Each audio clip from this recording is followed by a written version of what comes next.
mga nakamemorize ng Quran na hindi nila naiintindihan, nakita mo na hindi umiipikto. O kulang kung umipikto man, kulang ang ipikto sa buhay nila. Hindi tulad ng tao na nagbasa ng Quran, naintindihan niya ang Quran, malaki ang epekto sa sarili niya. Pero makikita mo yung mga habits kung saan nakapag-memorize ng Quran na hindi naman naintindihan, yung nag-memorize lang, ay kulang. O hindi natin masabi na walang epekto, hindi masyado ang epekto doon sa sarili nila. Kaya nga makikita natin yung mga sahaba radiyallahu ta'ala anhum, mayroon sa kanila, hindi sila nagdadagdag ng minimemorize nila, yung kinakabisado nila sa Quran, hanggat hindi nila maintindihan ang nilalaman at hindi nila may sasagawa kung ano yung sinasabi ng Quran. Ibig sabihin, ganun sila. Ganun katindi yung mga sahaba. Kapag may bumabang Quran, ay binabasa nila, minimemorize, kinakabisado nila, pagkatapos iniintindi nila, tapos sinasagawa nila. Hindi kami sabi na nagdadagdag na hanggat hindi namin maisagawa kung ano ang nilalaman ng Quran. So ano pa man sa atin, kahit papaano, yung malaman natin ang meaning. Kung ang laman ng Quran ay kung ito ay khabar. Ibig sabihin ay balita na dapat natin paniwalaan. Kung ito ay pinag-utos, ay dapat natin gawin. Kung ito ay pinagbawal, dapat natin iwasan. Kung ito ay nagbanggit ng minsan mga kwento. Ang kwento dalawa lang. Kung ito ay mabuti, ibig sabihin para maging tularan. Kung ito ay mga ginawa ng gininto ng Allah subhanahu wa ta'ala, yung mga masasamang tao, upang ito ay hindi tularan o makakuha tayo ng aral. So, nandito tayo natapos natin yung Suratul Ghashiyah, nandito tayo sa Suratul A'la. Kung saan ang ibig sabihin ng A'la, ito ay ang kataas-taasan o yung mataas. Ito yung A'la. Kaya nga ang binabanggit natin sa sujud, Subhana Rabbiyal A'la. Ang ibig sabihin ng A'la ay mataas o pinakamataas. A'la, ito ay ismut tafdil. Ibig sabihin, pinakamataas. Kaya Suratul A'la. So sabi ng Allah subhanahu wa ta'ala, A'udhu billahi minash shaitanir rajim, Bismillahirrahmanirrahim, Sabbihis marabbikal a'la. So ang sinabi ng Allah subhanahu wa ta'ala, sabbih. Ang ibig sabihin ng sabbih, una, ito ay pautos, kung saan ay verb na ay pautos. So pandiwa na ibig sabihin ay magsabi ka ng subhanallah. Kasi yung sabbih, ito yung magsabi ka ng subhanallah. Kaya mayroon ang salitang sabbih, ito yung salita. Ito yung salita ng Allah subhanahu wa ta'ala, nagamit niya ang lahat ng term. Anong ibig sabihin ng term? Ito ay mayroon siyang, ginamit niya ang past tense. Yung past tense, ibig sabihin nakaraan. Tulad ng sinabi ng Allah sa ibang ayah, Sabbaha lillahi ma fis samawati wal ardi. Yun ay past tense. Binanggit niya rin yung sabbihu. Fil mudari, ibig sabihin ay yung magtasbih o yung umuri, lumuwalhati sa Allah subhanahu wa ta'ala. Ginamit niya rin ang salitang subhana. Ang subhana, okay lang. Okay lang, walang problema. Yung subhana, ibig sabihin ito ay maluwalhati. Tulad ng sinabi ng Quran sa Quran, Subhanalladzi asra bi 'abdihi laylan minal masjidil haram ilal masjidil aqsa. Ang term na yung salitang sabbih, subhana. Tinagsabbaha, yusabbihu, dito naman sabbih. Ibig sabihin ay pautos. Ibig sabihin, ang inutusan ng Allah subhanahu wa ta'ala kapag Quran, ang Propeta Muhammad. Ibig sabihin ay magsabi ka ng subhanallah. Ang ibig sabihin ng subhanallah ay lumalwalhati. Ang salitang subhanallah, maari ito ay paglilinis sa Allah subhanahu wa ta'ala. Kaya makikita natin ng Quran kung binanggit, sabi niya, tulad ng sinabi ng Allah subhanahu wa ta'ala sa Quran patungkol sa sabihin mo, sabi niya, yung kung mayroon pa, sabi niya, ang Panginoon, law kana fiha alihatun kama yaqulun labtagaw ila al-arsi sabila. Subhana. Tapos sinabi niya, subhanallah. Ibig sabihin, yung kung sabihin mo Muhammad, kung mayroon pa, sabi niyang Panginoon, aliha. Tulad sabi na ng sinasabi nila kama yaqulun ay labtagu idal arsi sabila. Kasi may mga tao nagsasabi, tulad na dito sa atin, marami tayong naririnig na sinasabi nila na mayroon daw Panginoon. Marami daw ang Panginoon. Ganito kung ano-ano ang Panginoon na sinasabi nila. Kaya sabi ng Allah subhanahu wa ta'ala, kung mayroon sabi niyang Panginoon, iba sa Allah subhanahu wa ta'ala, tulad ng kanilang sinasabi, ang Panginoon na ito ay gugagawa din ng paraan na maabot niya ang ars, ang trono ng Allah subhanahu wa ta'ala. Ibig sabihin, gagawa siya, ay gusto niya rin maging malakas.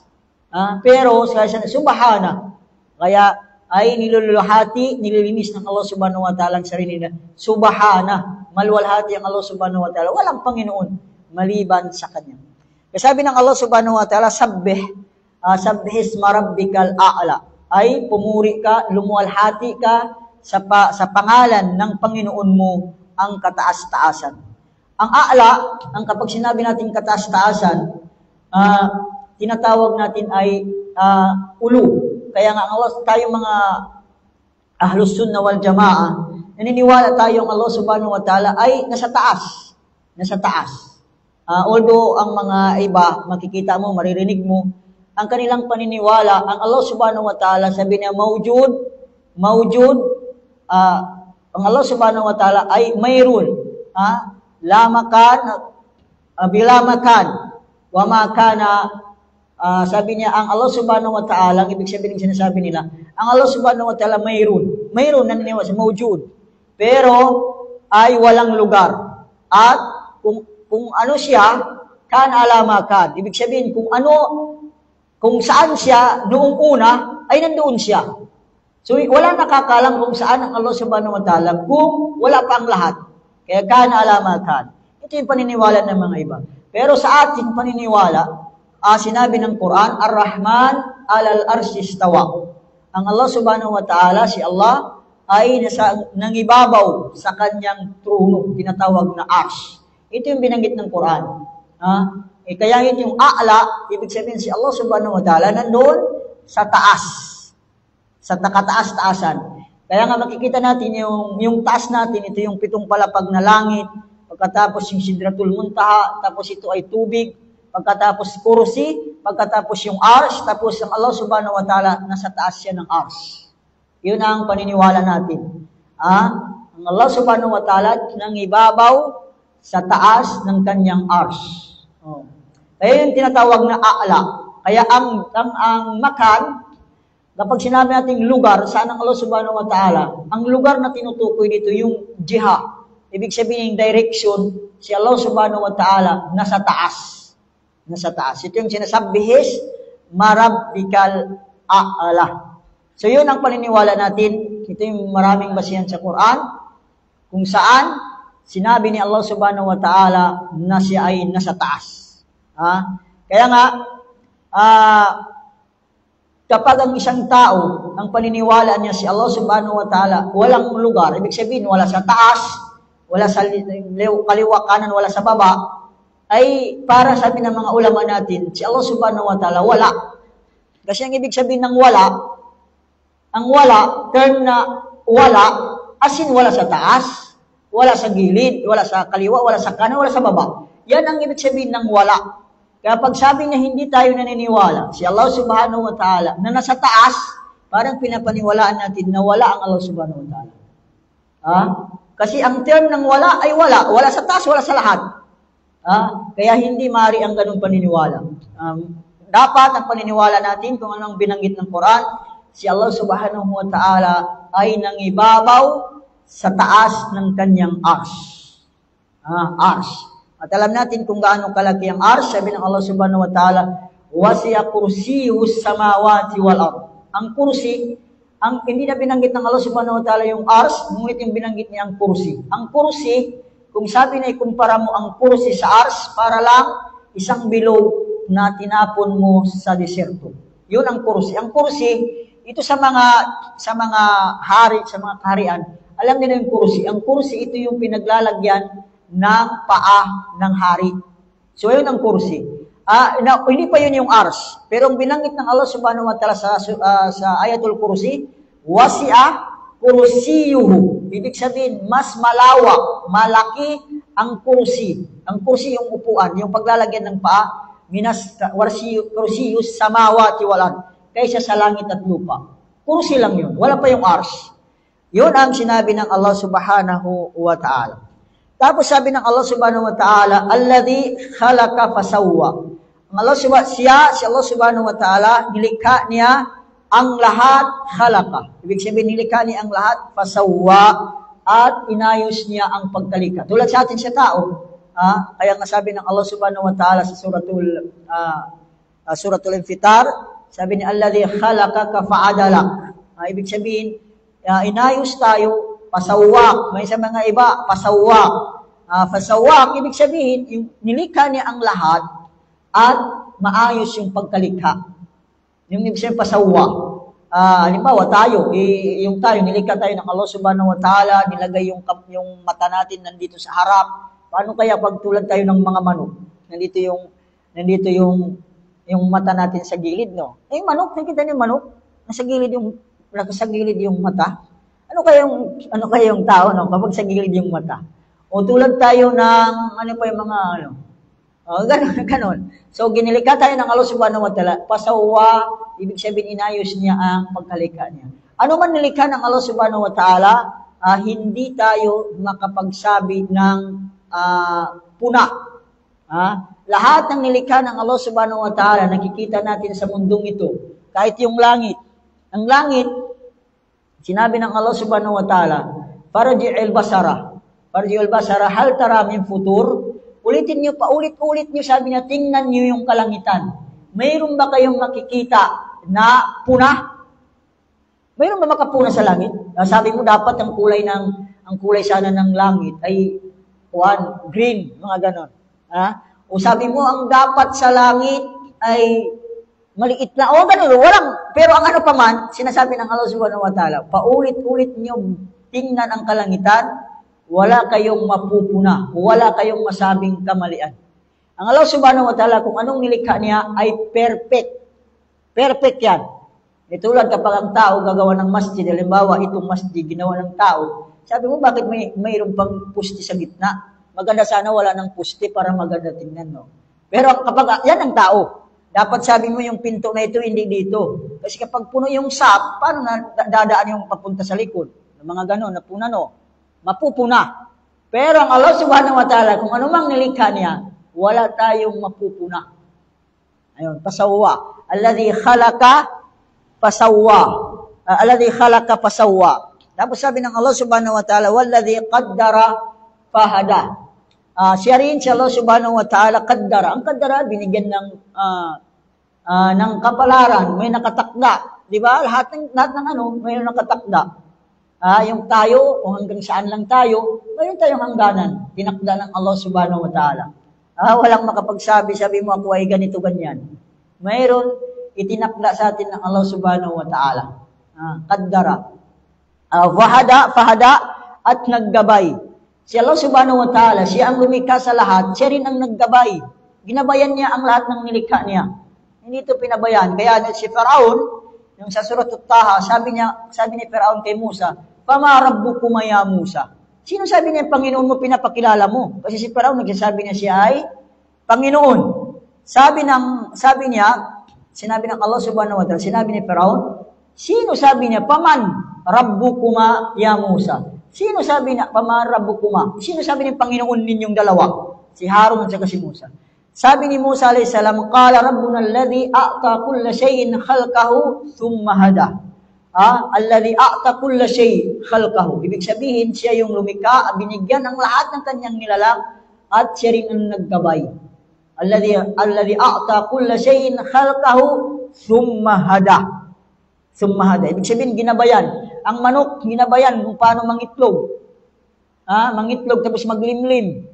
Pero yung mga ganyan, yung bee, yung honey, yung bee pala, yung bee, no? At yung mga ahas, yung mga kung ano pa, lahat sila ay nilikha ng Allah subhanahu wa ta'ala. Binigay ang mga pangangailangan ng lahat, tapos ginabayan din. Lalong-lalo na yung tao. Ang tao, binigyan tayo ng pag-iisip, binigyan tayo ng mga mata, paningin, lahat. Ginabayan din tayo. Kaya sinabi ng Allah subhanahu wa ta'ala, binigay namin ang lahat, ang paningin, walladhi akhrajakum min butuni ummahatikum, la ta'lamuna shay'a, wa ja'ala lakumus sam'a wal absara wal af'ida, la'allakum tashkurun. Allah subhanahu wa ta'ala ang nagpalabas mula sa sinapupunan kayo ng inyong mga ina. Ibig sabihin, ang tao na lumabas sa sinapupunan ng kanyang magulang, sino nagpalabas yan? Allah subhanahu wa ta'ala. Huwalladhi, siya, alladhi akhrajakum, nagpalabas inyo. Min butun mga tiyan, sinapupunan, yung tiyan ng ummahatikum, mga nanay ninyo. La ta'lamuna shay'a, wala kayong mga alam. Kaya walang pinanganak may alam na. Kaya sinasabi nga, la ta'lamuna shay'an.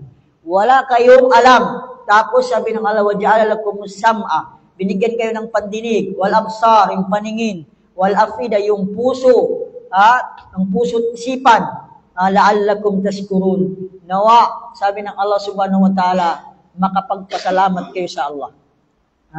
Hiniling ng Allah subhanahu wa ta'ala, binigyan namin kayo ng biyaya na sana ay makapagpasalamat kayo sa Kanya. Saan? Sa pamamagitan na pagsunod sa Kanyang kautusan at pag-iwas sa anumang Kanyang ipinagbabawal. Alladhi qaddara fahada, walladhi akhrajal mar'a. Ang mar'a ay mga pananim. Siya rin ang nagpalabas ng pananim. Although, yung magsasaka yung nagtatanim. Tama yan. Nakikita natin sino nagtatanim ng palay. Sino nagtatanim, ano ba yung mga tinatanim dito? Yung mga ano ba yung mga tinatanim dyan? Yung gulay. Nakita natin, tao ang nagtatanim. Pero ang tanong, sino nagpapatubo? Yun ang sinasabi ng Allah subhanahu wa ta'ala. Kami ang nagpatubo. Kami ang nagpalabas mula sa lupa nung tinanim ninyo. Pero kahit hindi mo itanim, tapon mo yan, tutubo rin kung patubuin ng Allah subhanahu wa ta'ala. Di ba? Kaya sabi ng Allah subhanahu wa ta'ala, kami, although kayo yung nagtanim, naglagay sa lupa, pero yung nagpatubo, Allah subhanahu wa ta'ala. Walladhi akhrajal mar'a. Mar'a ito yung mga manubyo. Walladhi akhrajal mar'a. Faja'alahu gutha'an ahwa. Pagkatapos makita niyo sabi niya ang pananim, ay paja'alahu. Gagawin niya na kapag yung pananim, di ba? Kapag abot niya yung katandaan niya, mangingitim. Halimbawa yung palay. Hindi natin naanuhin yung maraming pananim. Yung palay, ano mangyari sa palay? Tinanim ng tao, pinatubo ng Allah subhanahu wa ta'ala. Tapos nagkaroon ng bunga. Pagkatapos yan ay kapag makuha na yung bunga, ano mangyari? Naging itim. Yun ang tinatawag husaan ahwa. Ibig sabihin, wala ng halaga. Kaya sa iba, hasiman tadzur riyah, sa ibang aya. Ibig sabihin, yung alam niyo yung palay kapag wala na yung bunga, ano yung mangyari, yung mangitim na, maging kulay. Anong kulay? Brown ba yun? O itim? Ang mahalaga, pagkatapos ng brown, maging itim yan. Kasi yung ibig sabihin ng ahwa, itim. Di ba? Ang huli, di ba magiging brown muna no, yung dahon ng palay. Tapos magtagal, maging itim din. Tapos maging lupa na, no? Tapos maging lupa din kasi yun. Maging lupa din. Yun ang sinasabi ng Allah subhanahu wa ta'ala. Faja'alahu husaan ahwa. Ang pananim, pagkatapos niya tumubo, ganun, ang huli, mayroon din siyang hangganan. Yung magiging mangitim, tapos maging lupa, o ano man, itapon ng may hangin dadaan, ay ililipad ng hangin, tapos ay babalik sa lupa. So yun, Allah subhanahu wa ta'ala, pinapaalala ng Allah subhanahu wa ta'ala, ang mga ito. Tapos sabi ng Allah, sanukriuka pala tansa. Ay babasahin ko sa iyo, sabi niya, ang Quran. Anong tinutukoy ito yung Quran? Ay pala tansa. At kapag nabasa ng Allah subhanahu wa ta'ala, na ang Quran sabi na hindi mo makakalimutan. Ibig sabihin, gawin ni Allah subhanahu wa ta'ala na hindi mo makakalimutan. Kasi yung origin ng tao ay nakakalimot, pati ang Rasul sallallahu alaihi wasallam. Nakakalimot. Maliban kung hindi gagawin ng Allah subhanahu wa ta'ala, hindi gawing kalimutan niya. Kaya sabi ng Allah, sanukriuka ang Quran, pala tansa, hindi mo makalimutan ang Quran. Tapos masya Allah, kung ano, maliban sabi niya, kung ano man ang gustuhin ni Allah subhanahu wa ta'ala. Kaya nga ang propeta, sallallahu alaihi wasallam, minsan mayroon, nagsala siya nabanggit, mayroon siyang binasang aya, nakalimutan niya, nalaktawan niya. Yung parang, di ba mayroong mga malaktawan yung aya. Nangyari kay Propeta Muhammad. Tapos sabi ng mga sahaba, Ya Rasulullah, nakalimutan mo ba, sabi niya, o ang aya na yun hindi mo binanggit, na manso, ibig sabihin nabura na. Sabi niya, hindi sabi niya ko, walang nabura. At wala ako, sabi niya, nakalimutan, parang ganun. Tapos sabi niya, nakalimutan mo. Tinanong niya si Ubay bin Ka'ab. Ubay bin Ka'ab ito yung mga hafid, mga kasama sa mga kutab, mga hafidul Quran. Sabi niya, totoo ba ang sinasabi ng mga jamaa na ito? Sabi niya, totoo, Ya Rasulullah. Sabi niya, nakalimutan ko. Ibig sabihin ito yung mga bagay kung gustuhin ni Allah subhanahu wa ta'ala. At bilang patunay rin, ang propeta na pinapatunay ay siya ay nakakalimot. Ay part na rin ng tao. Kaya makikita natin, si Adam alayhis salam, fanasi. Tinawag sa Quran, fanasiya. Ibig sabihin, nakalimutan niya. Nakalimutan ni Adam alayhis salam. Ano kalimutan? Marami nakalimutan si Adam alayhis salam. Tulad ng, sabi nila, nakalimutan ni Adam alayhis salam, nung, ito yung buhay ng tao, part ng tao, na sadyang nakakalimot. Itong original na mula kay Adam alayhis salam. Una, may nabanggit yung si Adam alayhis salam, noong pinalabas kay Adam alayhis salam mula sa likod niya ang lahat ng kaluluwa. Ibig sabihin tayo ay lumabas na ito, nakita na ni Adam alayhis salam. Tapos, nakita niya ang isa sa mga kunti lang yung liwanag. Sabi niya, sino ang kunti ang liwanag? Ya Allah, sino ang kunti ang liwanag? Sabi niya, si Daud alayhis salam. Sabi niya, ilang ang edad ni Daud alayhis salam? Sabi niya ay 60 years. Sabi niya, idagdag mo sa edad ko ng 40. Para maging 100 ang edad ni Daud alayhis salam. Ang edad ni Adam alayhis salam ay sana 1,000.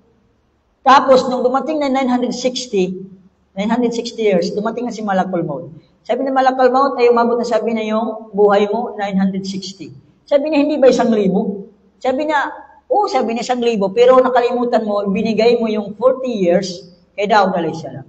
Ito yung mga pinasabi ng mga ulama na isa sa mga nakalimutan ni Adam alayhis salam. Marami pa mga kwento na kung saan nakalimutan ni Adam alayhis salam. So, ang mahalaga, natural, ay kay Adam ay makalimot. Ganun din ang Rasul sallallahu alaihi wasallam. Nasabi niya, ako ay tao na nakakalimot at kung ako ay nakakalimot, ipaalala niyo sa akin.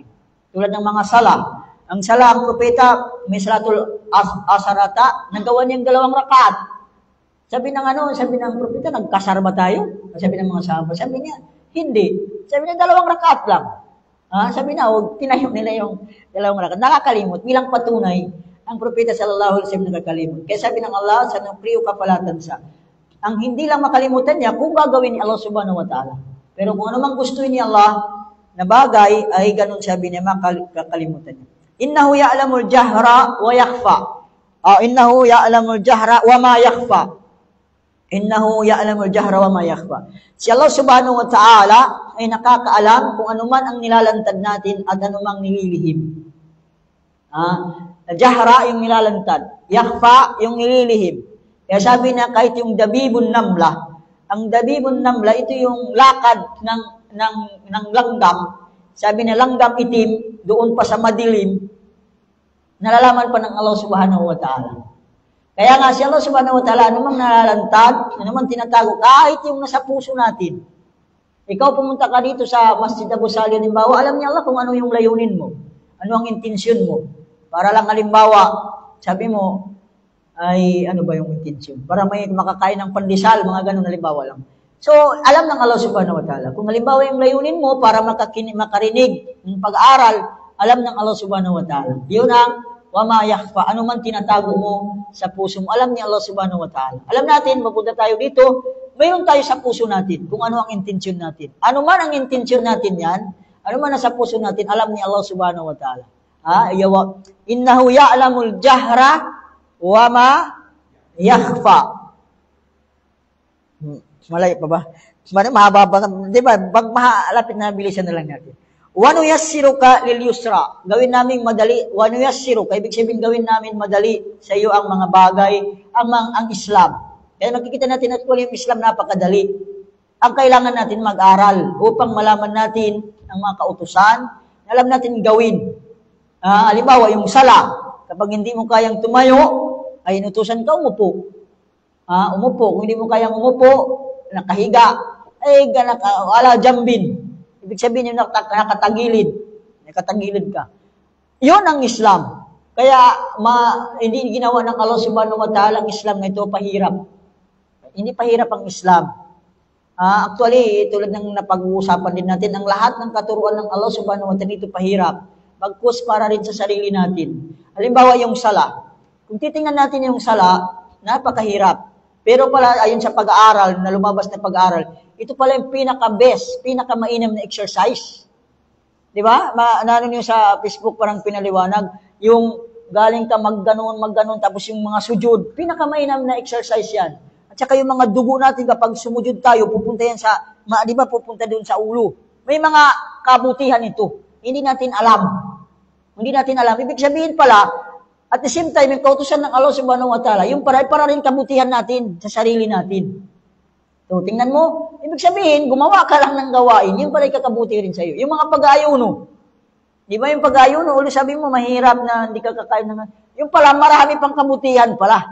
Na ibibigay sa sarili mo. Kahit yung mga mayroong mga nag-aayuno, hindi naman Muslim, marami mga nababalitaan ko. Dahil lang sinabi ng doktor, kailangan mo mag-ayuno. Di ba pinag-ayuno sila? Tayo, nandun na yung kautusan, nandun na pala, kakabuti na pala sa atin. Kaya nga ang Quran, ang Islam, ang mga kautusan, hindi ito pahirap. Para rin ito sa atin. Ang Allah subhanahu wa ta'ala, hindi naman niya kailangan ng ibadah. Alalahanin natin, ang Allah subhanahu wa ta'ala, hindi niya kailangan yung sala natin, yung pag-ayon, hindi niya kailangan. Kaya sabi ng Sadis Quds, kahit sabi na kayo ay naging mabuti, imagine, kahit sabi na naging mabuti kayong lahat, awwal wa akhir wal jinn wal ins, ang tao na una hanggang sa dulo, yung inkanto, yung mga tao naging mabuti, wala rin sabi niya. Wala rin sabi niya may dadagdag sa Allah subhanahu wa ta'ala. Ano may dadagdag sa Allah subhanahu wa ta'ala? Wala. Kahit naging masama kayo, sabi niya lahat, wala rin mababawas sa Allah subhanahu wa ta'ala. Kaya nga, walang kabawasan sa Allah subhanahu wa ta'ala. Kung maging mabuti tayo, kung maging masama tayo, walang may dadagdag, walang may babawas sa Allah subhanahu wa ta'ala. So, sabi ng Allah, wa nuyassiruka lil yusra. Islam ay ginawa sa atin, kay Propeta Muhammad, sa atin din na madali. Tayo lang ang nagpapahirap. So, sabi ng Allah subhanahu wa ta'ala, fadhakkir in nafa'atid dhikra. Magpaalala kayo, sabi niya, dahil in nafa'atid dhikra, ang pagpapaalala, ito ay nagbibigay pakinabang. So, dito, ang mga ulama, doon sa salitang fadhakkir, magpaalaala. Sabi niya, ang pagpapaalaala ay nagbibigay pakinabang. Ang tanong, sa lahat ba ng pagkakataon na tayo ay magpaalala? Ito yung pinag-usapan ng mga ulama. O, sa oras lang sabi niya sa tingin natin, kung palalahanin natin, mayroong pakinabang. Di ba? So, ang mga ulama, may ulama nagsasabi, magpaalala ka. Magpaalala ka kahit sa tingin mo na maniwala o hindi. Basta magpaalala ka. Pero may nagsasabi ng mga ulama, ang pagpapaalaala, doon lang sa mga tao o sa tingin mo na ang pagpaalala mo ay nagbibigay pakinabang. Halimbawa, sa tingin mo, kung paalalahan ko ito, ay makinig. Ito naman, kapag paalalahan ko, wala din mangyari, hindi ko na paalala. May mga ulama sabi na, kung alam mo naman na wala rin mangyari, huwag ka na magpaalala. May mga ganun. Kaya nga, may ulama naman nagsasabi ng ganito sa pagpaalala. Ibig sabihin, yung pagpaalala sa mga sa tingin natin na may pakinabang. Di ba may mga ganun na kahit sabi natin paalala na ito, wala rin mangyari. Wala na yung naging maliwanag. May flashlight pa doon. Sige, na sa atin? Ayun na, fadhakkir in nafa'atid dhikra. Alinman ang gawin natin, ito ay akwal ng mga ulama. Ibig sabihin nyo, pagpaalaala sa lahat ng pagkakataon, o pagpaalaala sa tingin natin, ang ating paalaala ay nagbibigay pakinabang. Actually, yung paalaala sa mga, nagbibigay talaga pakinabang sa mga mananampalataya. Kaya, wadhakkir fa inna dhikra tanfa'ul mu'minin. Mu'minin ba yun? Fa inna tanfa'ul mu'minin. Ibig sabihin, pagpaalala kayo, tunay ang pagpaalala ay nagbibigay pakinabang sa mga mananampalataya. So, ibig sabihin, kapag doon sa pagpapaalala, sa mga mananampalataya lang, kasi doon na mayroong pakinabang. So, ano na, sayadzakkaru may yaksha. Ito sabi, kaya dito sayadzakkaru may yaksha. Ibig sabihin, maalaala ito ng mga silang may takot. So, ang paalala talaga, sino lang talaga sa mga may takot sa Allah subhanahu wa ta'ala. Kasi kapag mga wala rin takot sa Allah, hindi mananampalataya, actually paalala, halos wala rin pakinabang. Pero sa mga may takot, yaksha, ito may takot. Yaksha. Ibig sabihin sa yadzakkaru, may yaksha. Maalaala, ang pagpaalala na yan sa mga silang may takot sa Allah subhanahu wa ta'ala. Wa yatajannabuha al-ashqa. Tinan mo, wa yatajannabuha al-ashqa. Ang paalaala, ay ito sabi niya, ay iiwan, ulalayuan ng mga silang mga pahamak. Ibig sabihin, sino ang nakikinig sa paalaala? Yung mga may takot sa Allah subhanahu wa ta'ala. Ang mga silang walang takot, ibig sabihin, yung walang takot, ito yung aska. Ang aska yung pahamak. O yung sa kapahamakan. Yung ano pa yung mga pahamak, kahirapan, ano pa. Saka, yung mga ganun. Pahamak lang ba yung mga term? Kasi maraming mga term kasi mga ano natin. Ang mahalaga, yung mga silang yung mga napapahamak, sila yung mga hindi nakikinig sa paalala. Kaya wayatajannabu al-ashqa, iniiwasan ng mga silang taong napapahamak. Ang yung paalala. Ibig sabihin, hindi sila nakikinig. Wayatajannabu al-ashqa. Kaya sabi ng Allah subhanahu wa ta'ala, sino yung mga ashqa? Yung mga hindi nakikinig sa paalala. Alladhi yaslan nar al-kubra. Sila yung mga taong itatapon sa imperno, sa apoy na malaki. Sabihin sila yung mga tao na nakikinig sa paalala. Sabihin mo, kapatid, ganito ganyan, hindi naman nakikinig. Kaya sabi ng Allah, alladhi yaslan nar al-kubra. Sila sabi niya yung itatapon sa impernong sa pinapakalaking impernong ito. Kubra.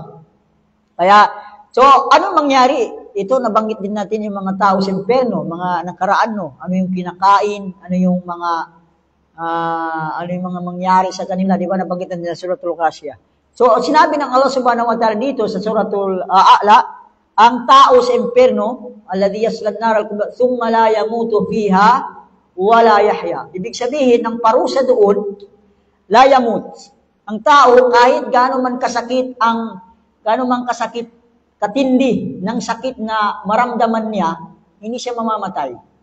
La yamut. Ibig sabihin, di ba, dito sa mundo, sabi natin, kapag sinaktan ka, tapos sumubra yung sakit, mamamatay ka. Di ba, yung pinalo ka sa ulo. Di ba, kung sobra yung palo sa'yo, sobrang sakit yan, mamamatay yung tao. Doon sa impyerno, papaluin ka, susunugin ka, lahat ng gagawin sa'yo ng, sinusunog, papaluin, hindi ka mamamatay.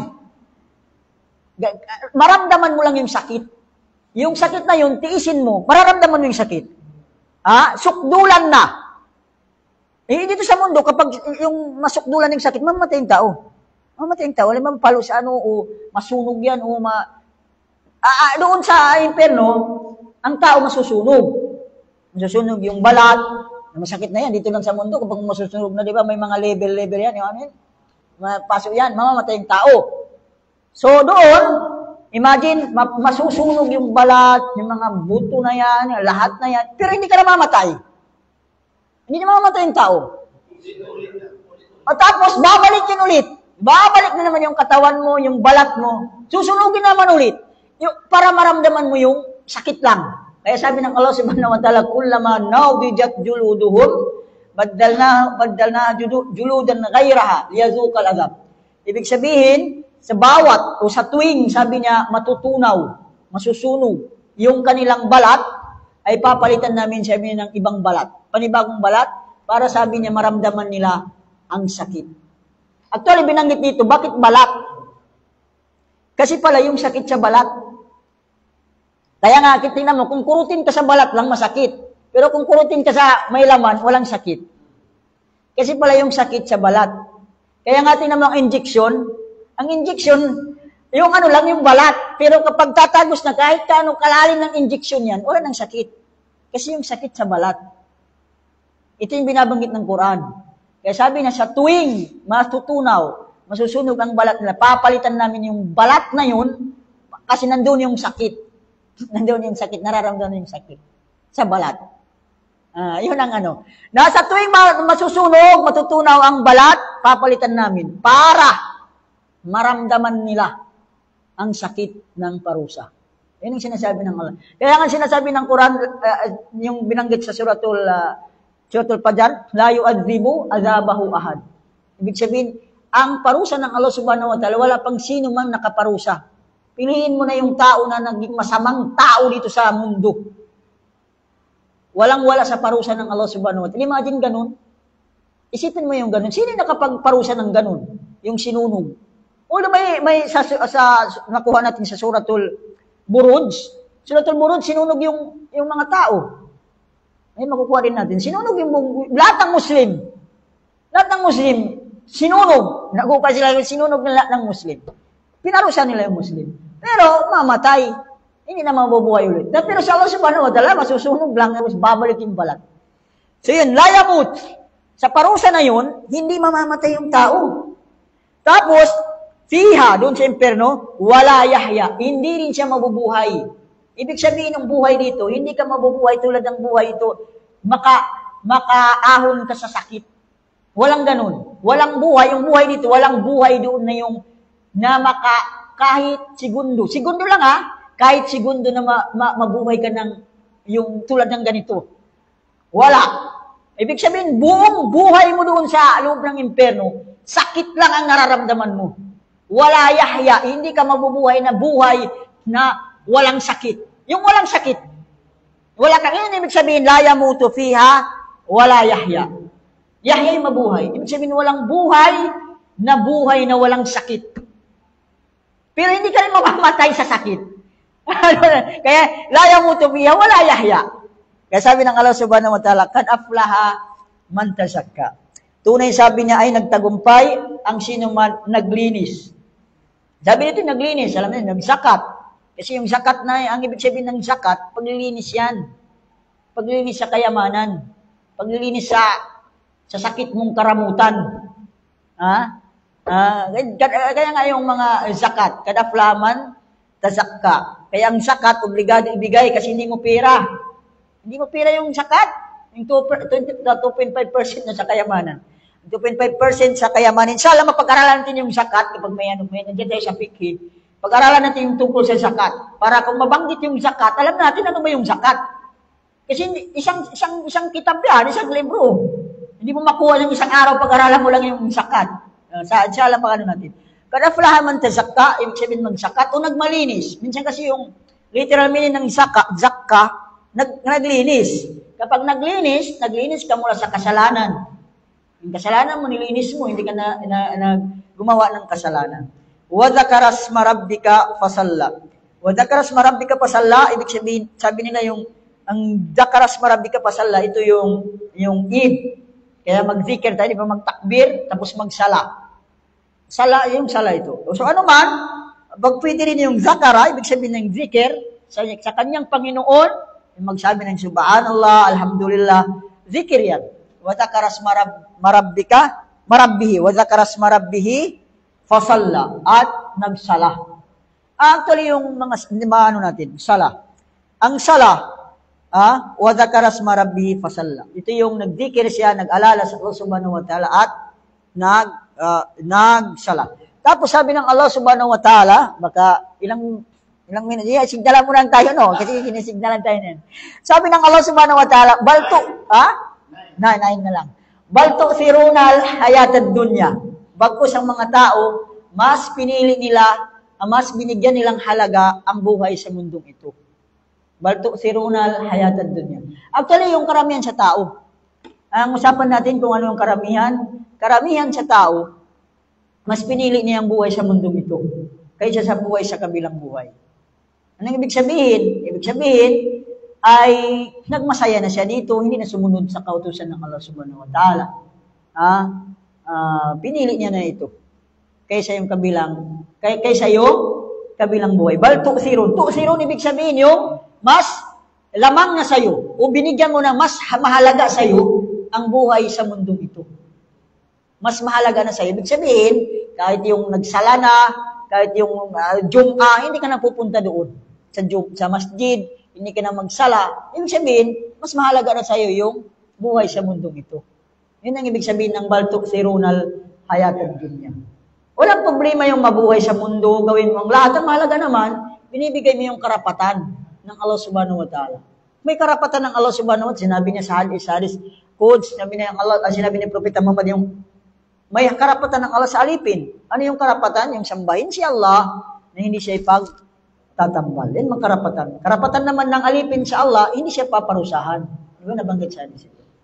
So sabi ng Allah, bal tu'thirunal hayatad dunya. Ang mga tao ay mas pinili nila, binigyang halaga ang buhay sa mundo nito. Sabi ng Allah, wal akhiratu khairu wa abqa. Ang kabilang buhay, mas mainam, wa abqa, at higit sa lahat, ay mananatili magpakailanman. Ang mundo, ika nga sabi niya, kahit gaano man ang buhay mo sa mundo, ay kalil pa rin ito. Lahat ito. Kaya wamal hayatud dunya illa kalil. Meron sa Quran, sabi niya, wamal hayatud dunya. Wala, sabi niya, ang buhay sa mundong ito, maliban lamang ay katiting. Kalil, ang ibig sabihin ng kalil, katiting. Imagine, ito lang ang pagbuhisan natin imagine, sacrifice natin ng lahat. May mga iba, di ba, nag-aaway, magkapatid, mag-aaway dahil lang sa isang halimbawa, 100 square meter. May mga ganun na. Mag-away dahil sa mga pamana, nagpatayan, ganito, ganyan. Ito lang ang gawin mo, katiting ito, kaysa sa kabilang buhay. Kaya nga, sabi ng hadis ng Rasul sallallahu alaihi wasallam, law kanatid dunya ta'dilu indallah, janaha ba'uda, ma saka kafiran sarbatamain. Imagine yung mundong ito, sabi ng propeta, kung ay naging halaga lang, ibig sabihin, tumimbang ang halaga niya sa Allah subhanahu wa ta'ala. Ang mundong ito, tulad ng halaga ng isang pakpak ng lamok. Mundo ito, kasama ng laman niya. Kung tumimbang lang, sabi niya, ang halaga niya sa Allah subhanahu wa ta'ala, tulad ng halaga ng isang pakpak ng lamok, hindi na sabi niya painumin kahit isang patak ng tubig ang mga hindi naniniwala sa kanya. Walang halaga ang mundo. So ito na yung pag-awayan. Kasi sabi niya, kung may nag-away sa mundo, kung may nag-away, dahil lang sa makamundong bagay, parang pinag-awayan nila ang isang pakpak ng lamok. Ano sabihin mo sa tao? Na nag-away dahil lang sa pakpak ng lamok. Yung halaga ng pinag-awayan nila, tulad na ng pakpak ng lamok. Anong sasabihin mo sa tao na ito? Saan yung pag-iisip? Saan yung pag-iisip nila? Ang paghawayan nila, na walang halaga yan. Mangbabaw ng, saan ang pag-isip ninyo? Paghawayan ninyo yung i-sacrifice mo ang lahat. Dahil lang sa mo ito. Khair, wa abqa. At ibig sabihin, ang kabilang buhay ay manatili, magpakailanman. Kaya ang kabilang buhay, mayroong umpisa, wala ng hangganan. Wala ng hangganan. Kapag nakapasok ka sa impyerno, lalo na kapag wala kang pananampalataya, manatili ka. Kung doon ka sa paraiso, doon ka manatili na magpakailanman. Magpakailanman. Kaya sa abka, ang ibig sabihin ng abka ay manatili. Forever. Forever. Ang abka, manatili. Yun sabi niya ang kabilang buhay. Inna hadha lafishu fil ula. Ang binanggit dito mula sa umpisa, yung a'la, pasawwa, hada, akhrajal mar'a, fajalu kusaan ahwa. Ang lahat ng ito, sabi ng Allah subhanahu wa ta'ala, inna hada, yung mga binanggit natin kanina, lafishu fil ula. Ibig sabihin nakasulat ito sa unang kasulatan. Ibig sabihin yung mga sala, yung mga impyerno, yung binanggit natin, la yamutu fiha wa la yahya, hindi ka nabubuhay, hindi ka mamamatay doon. Sa sobrang sakit na maramdaman ng tao, nakasulat ito sa mga unang kasulatan. At ano ang kasulatan na yun? suhufi Ibrahima wa Musa. Ito sabi na ay sa kasulatan ni Ibrahim at saka si Musa. Ibig sabihin ng mga ito, kahit yung mga sala, tuloy mga sala, mayroon yan sa mga nauna. Pero hindi lang natin alam kung paano yung sala. Kaya nga si Ismail alayhis salam, kana ya'muru bis sala, binanggit sa Quran, ay nag-utos siya magsala. Ibig sabihin may sala. Ismail, anak ni Propeta Ibrahim alayhis salam. So ang mga nauna, mayroong sala. Mayroon silang sala. Pero kung paano yung sala nila, hindi natin alam. Hindi naman natin kailangan alamin. Kasi hindi naman yun ang inutos sa atin. Ang inutos sa atin, ito yung 5 bisis na pagsasala. Ito yung dapat natin alamin. Dahil ito yung inutos. Ang sala ng mga nauna sa atin, ay hindi yun na kailangan nating alamin. Dahil hindi yun yung inutos sa atin. Kaya nga si Musa alayhis salam, nung ibinigay yung sala kay Propeta Muhammad, sabi niya ay 50. Ano sinabi ni Musa? Hindi kaya ng ano mo. Hindi kaya ng mga umma mo. Ibig sabihin, may sala sa kanya. Bakit niya nalaman yun?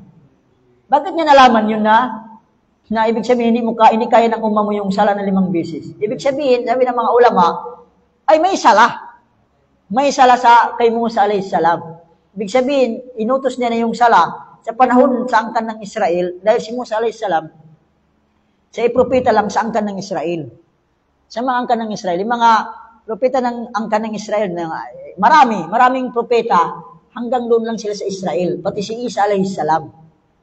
Si Isa alayhis salam, hindi siya propeta sa lahat ng sangkatauhan. Propeta lang sila sa angkan ng Israel. Kaya nga kung magbasa sila ng Biblia, magbasa sila sa mga Israel talaga. Angkan ng Israel. Di ba si Musa? Angkan ng Israel. Yung Panginoon natin ni Isa. Israel talaga. Kahit sa Islam, ang mga propeta kasi that time, 3 minutes.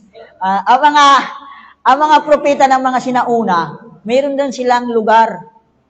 Hindi sila sa lahat. Halimbawa mga propeta ng angkan ng Israel, na sina Musa alayhis salam. Yan, doon lang sila sa Egypt, doon kay Pharaoh. Hindi na sila na pumupunta sa mga iba pa. Kaya nga sina Hud, sina Saleh, doon lang sila kanya-kanya. Doon si mga Shuaib, doon lang sila sa lugar nila. Pero iisa lang ang propeta sang katauhan. Ito si Propeta Muhammad. Wa ma arsalnaka ila rahmatan lil alamin. Hindi ka namin pinadala maliban awa sa lahat ng sanlibutan. Ibig sabihin, hindi lang sa tao, bago sa sanlibutan, kasama yung mga engkanto at iba pang mga nilalang. Yun ang Rasul sallallahu alaihi wasallam. Kaya nga sa panahon niya, ay nakikinig ang mga jin, ang mga engkanto, nakikinig sa kanya. Nakikinig ang mga engkanto sa Rasul sallallahu alaihi wasallam sa Quran. Kaya nga may suratul jin, binabanggit yan, may sa suratul na ito, binanggit yung mga nafaru minal jinni. Noong sila ay nakinig sa Quran, sabi na, kami ay nakinig sa Quran. Pagkatapos na nakinig sa Quran, ay sinabi na sa mga engkanto rin, sa mga jin, ang narinig nila. Ayun. Ibig sabihin talaga ang mga engkanto, pati ang propeta sallallahu alaihi wasallam, ay propeta siya sa lahat.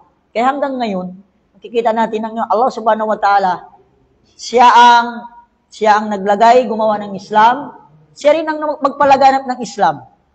Kaya ika nga, sabi niya, ang Islam ay mayroon tutulong sa Islam o wala, ay ang Islam ay lalaganap, mananatili. Kaya nga, kung titingnan natin ang Islam, marami nang pinagdaanan ng Islam, ang Muslim, nung panahon ng Tatar. Ang Tatar, kung alam niyo yung kwento ng Tatar, pinasok nila yung Iraq na yan, sabi nila ay naging hanggang bukong-buko yung dugo. Pinatay ang lahat ng Muslim. Ano nangyari? Naubos bang Muslim? Meron pa rin Muslim hanggang ngayon. Ubusin nila yung Muslim saan man lugar. Ay doon sa mga, di ba marami mga bansa na pinagpapatay ng mga Muslim, mga dito sa Palestine. Marami na yung pinatay. Pero kahit patayin nila ang mga Muslim, manatili pa rin ang Islam. Dahil ang Islam ay mula sa Allah subhanahu wa ta'ala. Mula sa Allah subhanahu wa ta'ala. Kahit anumang gawin nila ang Islam, ya'lu wala yu'la alay. Ibig sabihin nito mangingibabaw. Mangingibabaw ang Islam. Ang Islam nagsimula kay Propeta Muhammad. Nagpalaganap ng Islam. Tingnan mo. Actually, sa panahon ni Umar ibn Khattab, sabi nila 80% buong mundo ang namamahala ay Muslim. Sa panahon ni Umar ibn Khattab. Matagal ang Muslim na mahala sa mundo. Hindi lang isang lugar mundo ang pinapamahala. Nagbibigay sila ng tax sa Muslim. Panahon na ni Umar ng mga sahaba. Kaya ang pinakahuling, si Uthman. Ay yung Uthman period. Di ba may Uthman period? Ito yung huli. Ang pinakano nila sinong pangalan? Abdul Hamid. At yung pinakahuling khalifa, si Abdul Hamid. Yun na ang huli. So, hanggang dito lang, ang Islam, ang sasabihin natin, ay manatili ito magpakailanman. Kahit mamatay man, patay nilang Muslim, manatili pa rin ang Islam. So, dito lang, ito yung natin, official. Ito yung official natin,